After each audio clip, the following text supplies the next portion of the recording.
The machinery of the federal judiciary, often derided for a pace akin to continental drift, has suddenly engaged a gear of startling immediacy and precision, signaling that the era of executive impunity is drawing to a precipitous close. In a Boston courtroom, United States District Judge William Young has not merely issued a procedural ruling. He has drafted a searing indictment, a legal declaration of war against an administration that appears to view the coercive powers of the state as personal cudgels for punishing political adversaries. The case at hand, ostensibly a tedious administrative dispute over visa protocols for non-citizen scholars, has been unmasked under the judicial microscope to reveal something far more sinister: a calculated unconstitutional conspiracy to silence intellectual dissent through the threat of deportation. Judge Young's rhetoric is not the dry, arid language typical of the bench.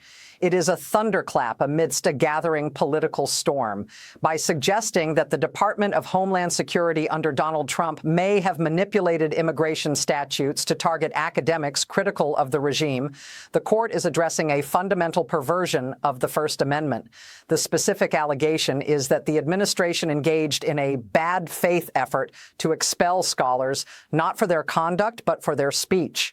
This transforms a matter of administrative law into a crisis of constitutional fidelity.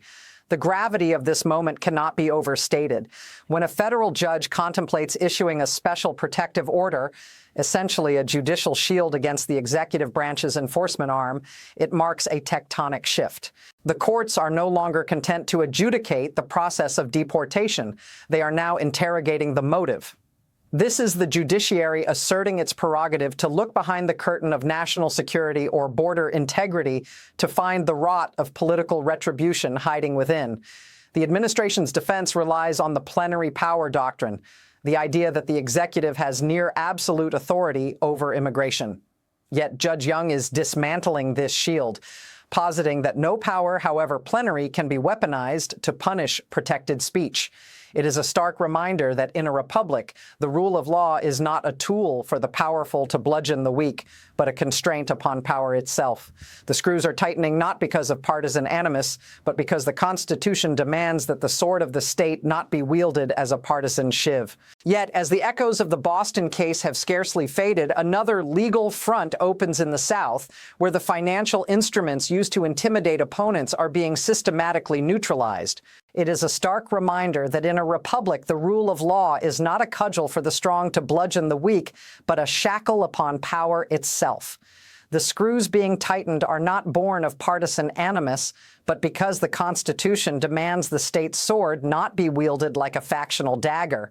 Yet, before the echoes of the Boston case could fade, another legal front opened in the South, where financial tools used to intimidate opponents are being systematically neutralized. In Georgia, the theater of conflict shifts from the corporeal liberty of scholars to the arid yet brutal realm of arithmetic, the former president's demand for a staggering $17 million in legal fee reimbursement. In the ordinary course of political life, fee-shifting statutes are mere administrative footnotes, technical mechanisms designed to deter frivolous litigation. But we do not inhabit an era of normalcy, and Donald Trump has never been an ordinary litigant. This colossal demand is not merely an act of asset recovery. It is the weaponization of civil procedure, transforming the courthouse into a machine of financial ruin for any who dare challenge his authority. The response from Georgia officials carries a profound constitutional weight. They are not merely haggling over the ledger, but assaulting the very legitimacy of the statute itself. Their argument that the statute is potentially unconstitutional as a violation of due process marks a tectonic shift in jurisprudential thought. The logic here is both classical and radical. If the peril of financial annihilation becomes too great, it effectively strips a party of access to justice, rendering the courtroom a domain exclusive to those with bottomless coffers. Here we witness a spectacular metamorphosis in judicial temperament. For decades, judges have often acted as passive accountants, rubber-stamping financial requests with bureaucratic indifference. However, faced with the exorbitance of this $17 million demand, the court has shed that passivity to don the mantle of the Constitution's guardian. They have begun to examine these legal debt collection instruments under the microscope of strict scrutiny, recognizing that when a procedural tool is employed to punish rather than to compensate, it ceases to be law. It becomes oppression in disguise. The neutralization of this financial gambit sends a seismic signal. The courts will not permit procedural rules to be contorted into political levers, but the paralysis is spreading faster than these rulings.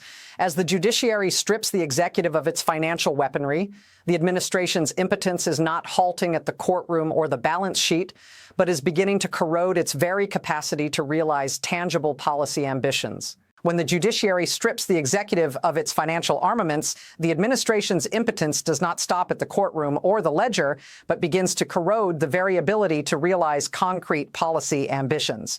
The most vivid illustration of this functional paralysis is found not in the lurid headlines of personal scandal, but in the eerie stillness settling over offshore energy projects, a domain where the Trump administration's administrative machinery has collided with the bedrock of procedural constitutionalism. Here, we witness a federal court's preliminary injunction halting the administration's efforts to strangle the nascent offshore wind industry.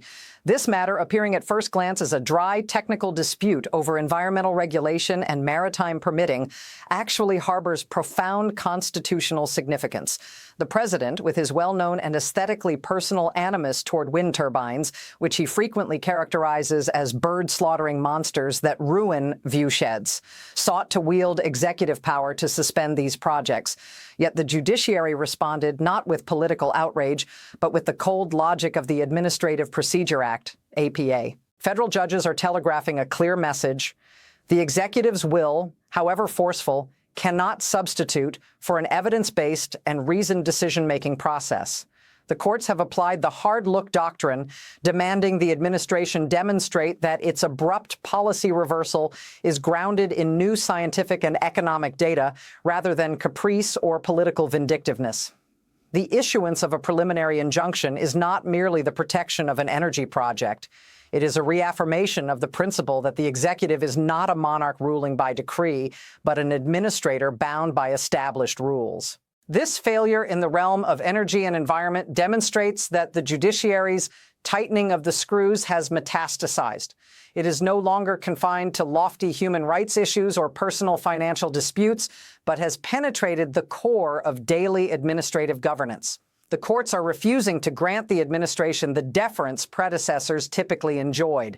Instead, they are erecting technical barriers, transforming environmental regulations, and permitting processes into instruments of power control, compelling the administration to justify every maneuver. This intervention marks a severe erosion of the executive branch's capacity to unilaterally reshape the national economy and landscape according to subjective will. As judges begin to scrutinize the motives behind administrative decisions, they are stripping away the veneer of expertise that government agencies often use to cloak political objectives. This results in a state of policy paralysis, where grand ambitions are mired in a bog of injunctions and demands for accountability, signaling a tectonic shift in the balance of power in Washington. These isolated failures, from human rights to finance to energy policy, are no longer random occurrences, but are converging into a systematic wave of resistance from a branch of power designed to be quiet and restrained. Indeed, what we are witnessing is not merely a series of isolated legal skirmishes, but the manifestation of a profound constitutional immune response. The judiciary, famously characterized by Alexander Hamilton in Federalist No. 78T as the least dangerous branch, possessing neither the sword of military might nor the purse of the treasury, has found its voice. And that voice is decidedly corrective. When synthesized, these three disparate battlegrounds form a mosaic of systematic resistance. In Judge Young's courtroom, the judiciary pierced the veil of plenary executive power to expose what it deemed the rot of political retribution targeting the First Amendment. In Georgia, the attempt to transmute cost recovery statutes into instruments of financial punitive action was halted not by political maneuvering, but by a rigid adherence to due process, stripping the administration of a fiscal cudgel designed to bludgeon opposition. And in the energy sector, the hard-look doctrine has metamorphosed from a mere procedural hurdle into a fortress against arbitrary governance. This signals a tectonic shift in judicial philosophy. For decades, the prevailing wind has been one of executive deference, often encapsulated in the Chevron doctrine, a polite bowing to the supposed expertise of federal agencies. However, faced with an executive branch that views institutional norms as mere inconveniences to be bulldozed, the courts are shedding this reticence. They are pivoting from passive observation to active guardianship. The judiciary is effectively declaring that when the machinery of the state is repurposed for personal grievance or political theater, the presumption of regularity vanishes. This is precisely the friction James Madison anticipated when he posited that ambition must be made to counteract ambition. The judges are refusing to be complicit in the erosion of the rule of law. They are drawing a line in the sand where administrative discretion ends and constitutional malice begins. This resurgence of the judiciary is not activism in the pejorative sense, but the republic's ultimate self-defense mechanism against the bending of institutional rules. Yet this resistance from the lower courts is merely the prelude to a far more arduous struggle. The administration will undoubtedly not accept defeat quietly, but will seek to escalate the conflict to higher altitudes, where the stakes are no longer merely temporary injunctions. The urgent question now shifts from the trial courts to the appellate level, where these rulings will be tested in the fire and threaten to permanently reshape the balance of power. The administration will undoubtedly not accept defeat quietly, but will seek to escalate the conflict to higher altitudes, where the stakes are no longer merely temporary injunctions. The urgent question now shifts from the trial courts to the appellate level, where these rulings will be tested in the fire and threaten to permanently reshape the balance of power. Yet, this ascent is less a climb to restoration than a march into a canyon where the topography favors the ambushers. In the specific context of Judge Young's thunderous opinion regarding the expulsion of scholars, the Department of Justice faces a perilous tactical paradox. The executive's reflex is to rely on the doctrine of plenary power over immigration, trusting that traditional judicial deference to national security will overturn the tide. But this is a miscalculation of historic proportions. At the appellate level, the review will not be a de novo consideration of immigration policy, but a scrutiny of motive. Judge Young's finding of bad faith is a factual determination shielded by a standard of review that requires the government to prove clearly erroneous judgment, a hurdle as high as the Supreme Court's marble columns. The true danger lies here. If the Circuit Court, or ultimately the Supreme Court, affirms the lower court, they do not merely sustain a single injunction, they canonize Judge Young's reasoning into binding precedent.